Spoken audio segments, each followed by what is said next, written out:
మేడ్చల్ పట్టణంలో నిన్న జరిగిన కత్తిపోట్ల బాధితుని పరామర్శించిన గోషమహల్ ఎమ్మెల్యే రాజాసింగ్ మరియు మల్కాజ్గిరి పార్లమెంటు సభ్యుడు ఈటెల రాజేందర్ మేడ్చల్ పట్టణంలో నిన్న జగదంబ జ్యువెలరీ షాప్ లో జరిగిన ఘటనా స్థలంకి వచ్చి దుకాణ యజమానులకు భరోసా ఇచ్చిన అనంతరం జగదంబ జ్యువెలరీ యజమాని శేషారాం చౌదరిని ఆసుపత్రిలో పరామర్శించిన గోషమహల్ ఎమ్మెల్యే రాజాసింగ్ మేడ్చల్ పట్టణంలోని ఆదిత్య హాస్పిటల్లో చికిత్స పొందుతున్న శేషారాంను పరామర్శించి వారి కుటుంబ సభ్యులతో మాట్లాడి ధైర్యం చెప్పిన గోషమహల్ ఎమ్మెల్యే రాజాసింగ్ మేడ్చల్ పట్టణంలో ఈ సంఘటనతో ఉలిక్కపడ్డ వ్యాపారస్తులు మరియు సామాన్య పౌరులు ఈ రోజు నూతనంగా బాధ్యతలు స్వీకరించిన Medchal zone DCP Nandyala Kotireddy 5 special టీంలతో చుట్టుపక్కల సీసీ కెమెరాల ద్వారా మరియు చెక్ పోస్ట్ ఏర్పాటు చేసి వీలైనంత త్వరగా నిందితులను తప్పకుండా పట్టుకుంటామని తెలిపారు.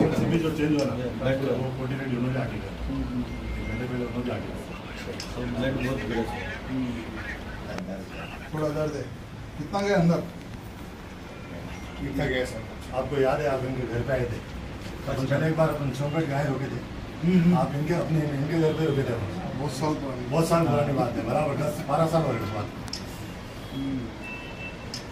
ये डाले सब ठीक है भैया वेन कट हो गया सर तो रीजन वेन कट ही इतना लगे रीडिंग मांगे మేడ్చల్ పోలీస్ స్టేషన్ పక్కన అంటే పోలీస్ స్టేషన్ కి జస్ట్ ఒక 50 మీటర్ కూడా టీవీ నేను కొంచెం కిందికి అను రాజనస్ షాప్ ఉంటుంది పక్కనే ఉంటుంది జగదంబ జ్యువెలరీ షాప్ ఆ షాప్ లోపల నిన్న మధ్యాహ్నం అంటే దాదాపు 140 అవుతుంది ఈ టీవీ మీదికనన్నా ఆ సమయంలో ఇద్దరు బైక్ పైన వస్తారు వెనుక కూస్తున్న వ్యక్తి బుర్కా వేసుకొని ఉంటాడు షాప్ లోపల వెళ్ళి పెద్ద రాబరీ చేయడానికి వాళ్ళు ప్రయత్నం చేస్తున్నారు షాప్ లోపల వెళ్ళి ఆ షాపు ఓనరు ఆయన ఏం పేరు శేషారాం గారు ఆయన షాప్ ఓనరు ఆయన పైన కత్తితోని దాడి కూడా చేసినారు కానీ ఆయన డేర్ చేసి షాప్ లోపల వచ్చి ఆ ఇద్దరు దొంగలు భయపడి బయట వచ్చే వాళ్ళు ఉరికిపోయినారు.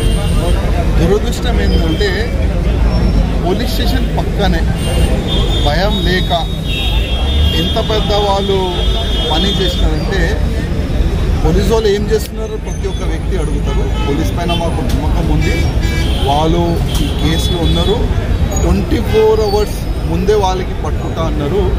కానీ ఇప్పటివరకు అయితే రిజల్ట్ రాలేదు. ఇప్పుడే ఇన్స్పెక్టర్ గారు ఉన్నారు, వాళ్ళని అడిగితే ఆల్రెడీ మొత్తము ఎవరున్నారేంది తెలిసిపోయింది, సాయంత్రం వరకు రిజల్ట్ ఇస్తామని పోలీసు వాళ్ళు అంటున్నారు.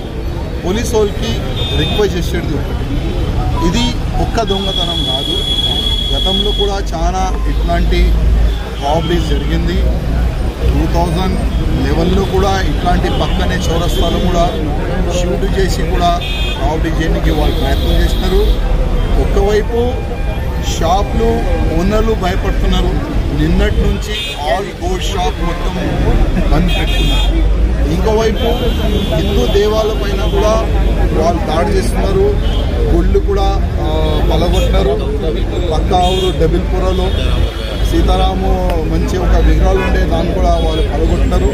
అసలు ఇది ఎవరు చేస్తున్నారు దానిపైన కూడా పోలీస్ అధికారులు కొద్ది సీరియస్గా ఎంక్వైరీ చేయాలని నేను పోలీస్ అధికారులకి రిక్వెస్ట్ చేస్తున్నా.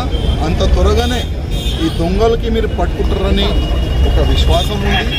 ఎంత తొందర అయితే అంత తొందరగా మీరు పట్టుకోండి.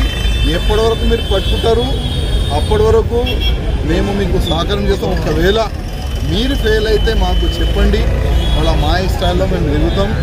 ఎక్కడుంటారు ఏంది వాళ్ళకి మేము పట్టుకొని మీకు ఇస్తామా ఏం చేస్తాం అది మేము చూసుకుంటాం. కానీ పోలీస్ అధికారులకి రిక్వెస్ట్, ఎంత తొందరగా అంత తొందరగా వీళ్ళకి పట్టుకోవాలని పోలీస్ అధికారులకి మేము రిక్వెస్ట్ చేస్తాం.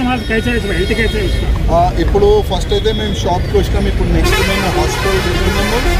హెల్త్ అయితే ఇప్పుడు బాగానే ఉంది. నిన్నటి నుంచి నేను వాళ్ళకి ఫోన్లో నేను సంపర్కంలో ఉన్నాను. అదేవిధంగా ఇక్కడ పోలీస్ అధికారులు కూడా నేను మాట్లాడిన వాళ్ళు కూడా చాలా పాజిటివ్గా వాళ్ళు రిజల్ట్ ఇస్తున్నారు, ఐడెంటిఫై చేసినామనుకుంటున్నారు.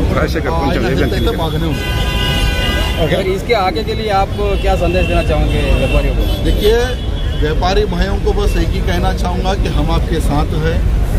हम गोशामिल विधानसभा से मेडसर तक आए हुए तो हम हमारे व्यापारियों को एक विश्वास दिलाने के लिए आए कि व्यापारियों के साथ हम हैं, हमारे राजस्थानी भाई बंधुओं के साथ हम हैं। किसी प्रकार की कोई भी दिक्कत अगर आपको आती है तो हम